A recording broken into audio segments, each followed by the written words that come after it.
If you're looking for real ways to make extra money, you're in the right place. In this video, I'm going to show you exactly what you need to know, so stick around until the end. Let's get started. Welcome to this explainer. Today, we're tearing down the standard, everyday way you probably look at your daily existence. We're going to completely deconstruct how you manage your resources, and I mean absolutely all of them. Look, we're talking about how to stop living paycheck to paycheck, but not just with your bank account.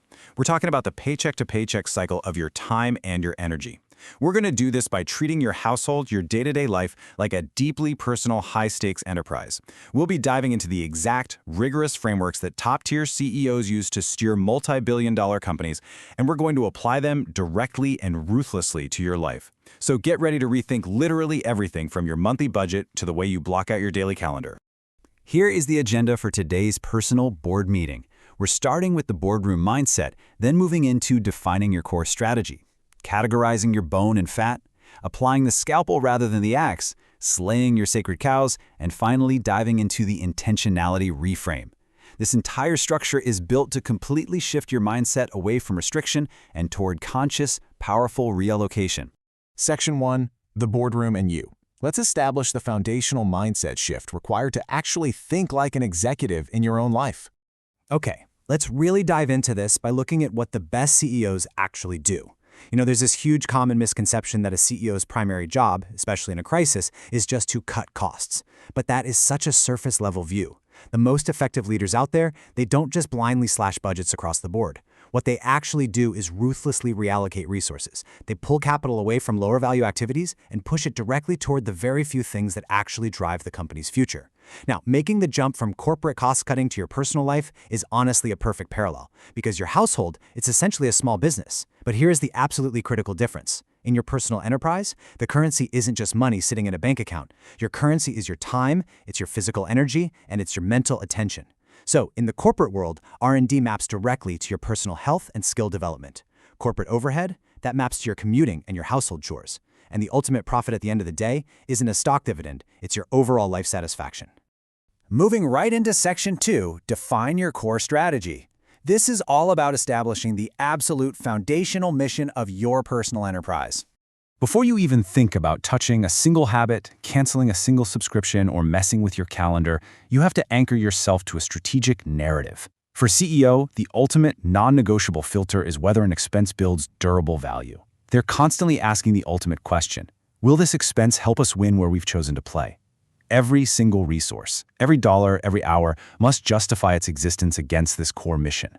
If an expense doesn't directly support the company's strategic moats, its core competitive advantages, it is immediately put on the chopping block. And here's the thing, it doesn't mean the expense is inherently evil or completely useless. It just means it has stopped being strategically valuable to the future of that specific enterprise. If we want to optimize our time and energy, we absolutely have to apply this exact same ruthless filter to our own lives. To really see this in action, let's look at a legendary corporate pivot. When Satya Nadella took over Microsoft, he didn't just walk in and lazily trim budgets by a flat 10% across every department.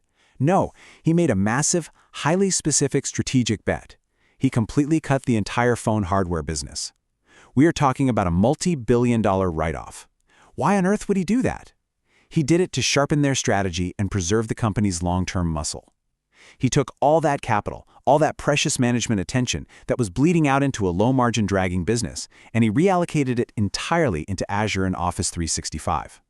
This wasn't about shrinking Microsoft into a smaller company. It was about purposefully funding the future. Now let's mirror this directly to your life.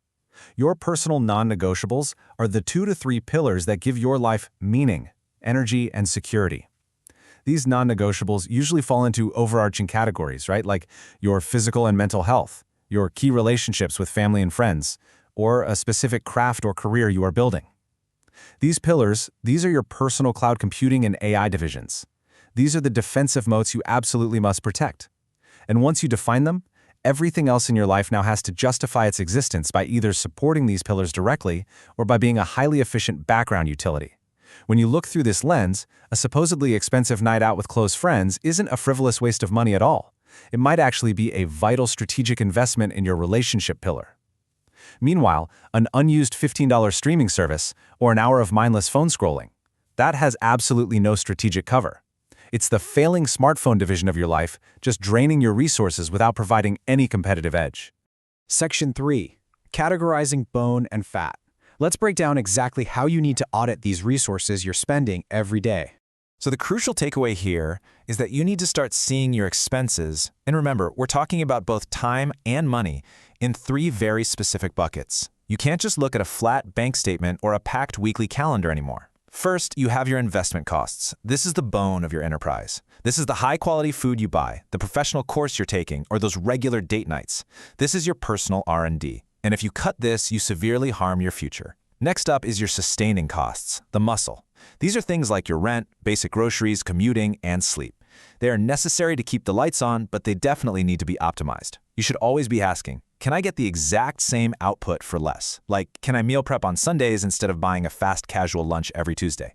Finally, you have waste, the fat.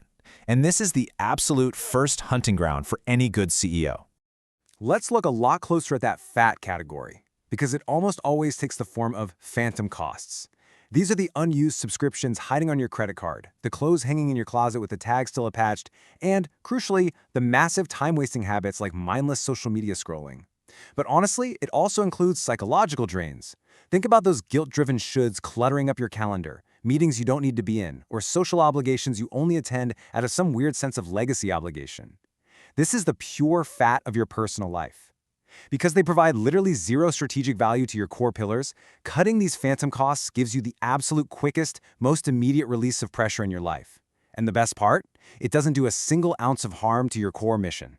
Section 4. The scalpel, not axe. So how exactly do we go about excising this fat without accidentally damaging the muscle and the bone? Vowing to just randomly spend 30% less next month almost always fails miserably. That is, managing your life with a blunt axe. Across-the-board cuts are basically a sign of lazy leadership because they end up punishing your wise, efficient spending while letting your truly inefficient, toxic habits totally off the hook. Instead, great CEOs use targeted programmatic cuts through what's called zero-based budgeting. With this, you don't just look at last month's spending and try to trim a little off the edges. No, you completely ignore what you spent last month. The framework demands that you start from absolute zero. You build your life's budget, again, your time and your money, from the ground up. You ask yourself, what absolutely must be funded right now just to sustain my life and move me toward my core strategy? Everything else, the random late-night Amazon purchases, the 5 hours a week of binge-watching TV, it all has to completely justify itself anew just to earn a spot back into your life. Let's actually apply this concept to our time through activity-based cost analysis, just to show you how powerful this is. If we trace the true cost of a recurring daily choice, let's say just a 20-minute daily check of social media, sounds harmless, right? But when you run the math on that tiny habit over the course of a single year, it costs you over 120 hours. That is not just a little time leak. Think about this. 120 hours is the exact amount of time you would need to take an entire, deeply restorative 2-week vacation. It's the exact amount of time needed to study for and pass a massive new professional certification. When you force yourself to calculate the true aggregate price of a small leak, using a scalpel to cut it right out of your life suddenly becomes incredibly easy. We also have to look closely at the overall flexibility of our cost structure. In business, smart CEOs heavily prioritize variable costs over fixed costs because fixed costs are incredibly dangerous when a downturn hits. To survive personal shocks, like a sudden job loss or a medical emergency, you absolutely must build what we call a breathing cost structure. This means actively engineering your lifestyle so that your largest fixed structural levers, your housing, expensive long-term contracts, car payments, never exceed 50 to 60% of your total income.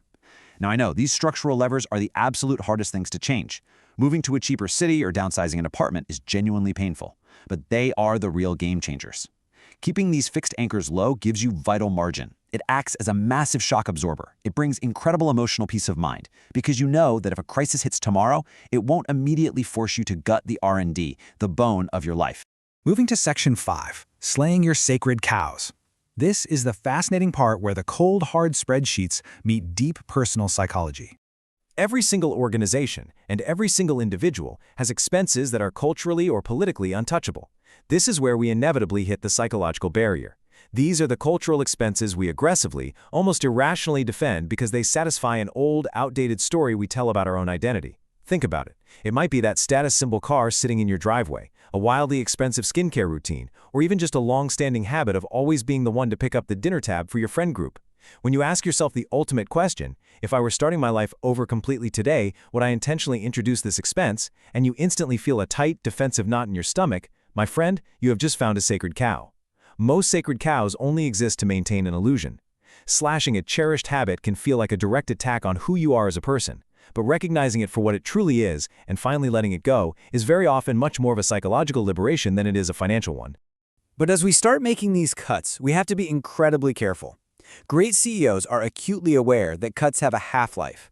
Slashing routine maintenance or employee training might make the quarterly balance sheet look absolutely fantastic today, but it creates a massive, hidden debt that will absolutely show up 3 years later in the form of catastrophic system failures. We see this all the time. Conversely, in our personal lives, we have to vigorously protect our ability to bounce back. We must constantly use a simple litmus test. If cutting a specific cost today saves me money or time right now, is it going to charge me massive compound interest 3 years down the road? If the answer to that question is yes, then you are actively creating capability debt. Capability debt is the long-term invisible harm caused by cutting your resilience assets. You must never cut the gym routine that actually keeps you sane and healthy. You never cut the therapist, the high-quality nutrient-dense food, or the focused time spent nurturing core relationships with your loved ones. Loneliness, isolation, and poor physical health are slow-burn liabilities. Sure, cutting out professional networking coffees might not hurt you tomorrow, but it creates a massive capability debt that comes due instantly at your next job search. These resilience assets are your bone, not your fat. A world-class CEO avoids cutting capability debt at literally all costs, and so must you. Finally, Section 6, the intentionality reframe. Let's look at a real-life example and see how all these concepts build into a complete lifestyle turnaround. Let's just imagine a person completely weighed down, constantly drained, and living totally paycheck to paycheck.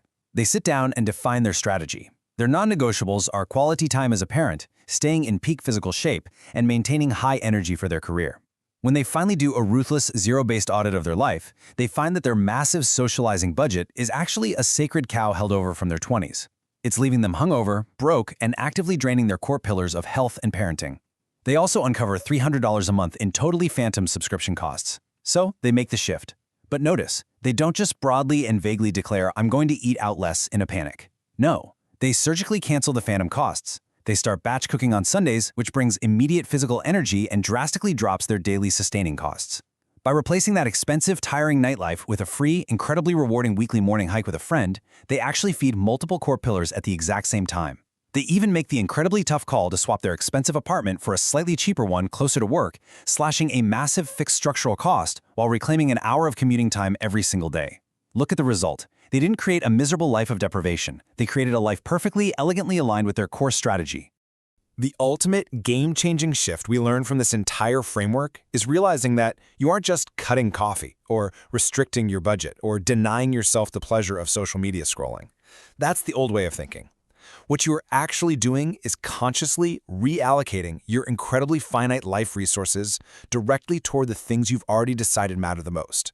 You are intentionally stealing back an hour from a glowing rectangle to teach your kid how to ride a bike. You are routing money directly away from a status symbol car you don't even really enjoy driving and funneling it toward a deeply memorable weekend trip that will actively build your relationship pillar.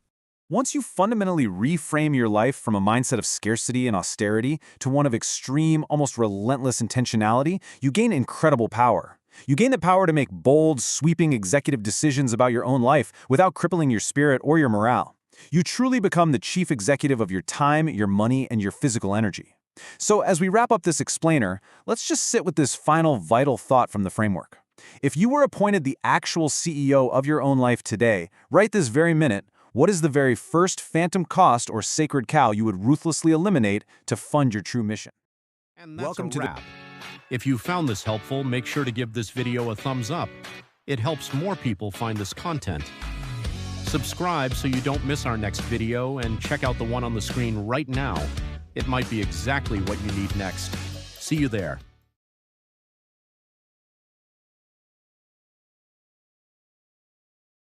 And that's a wrap.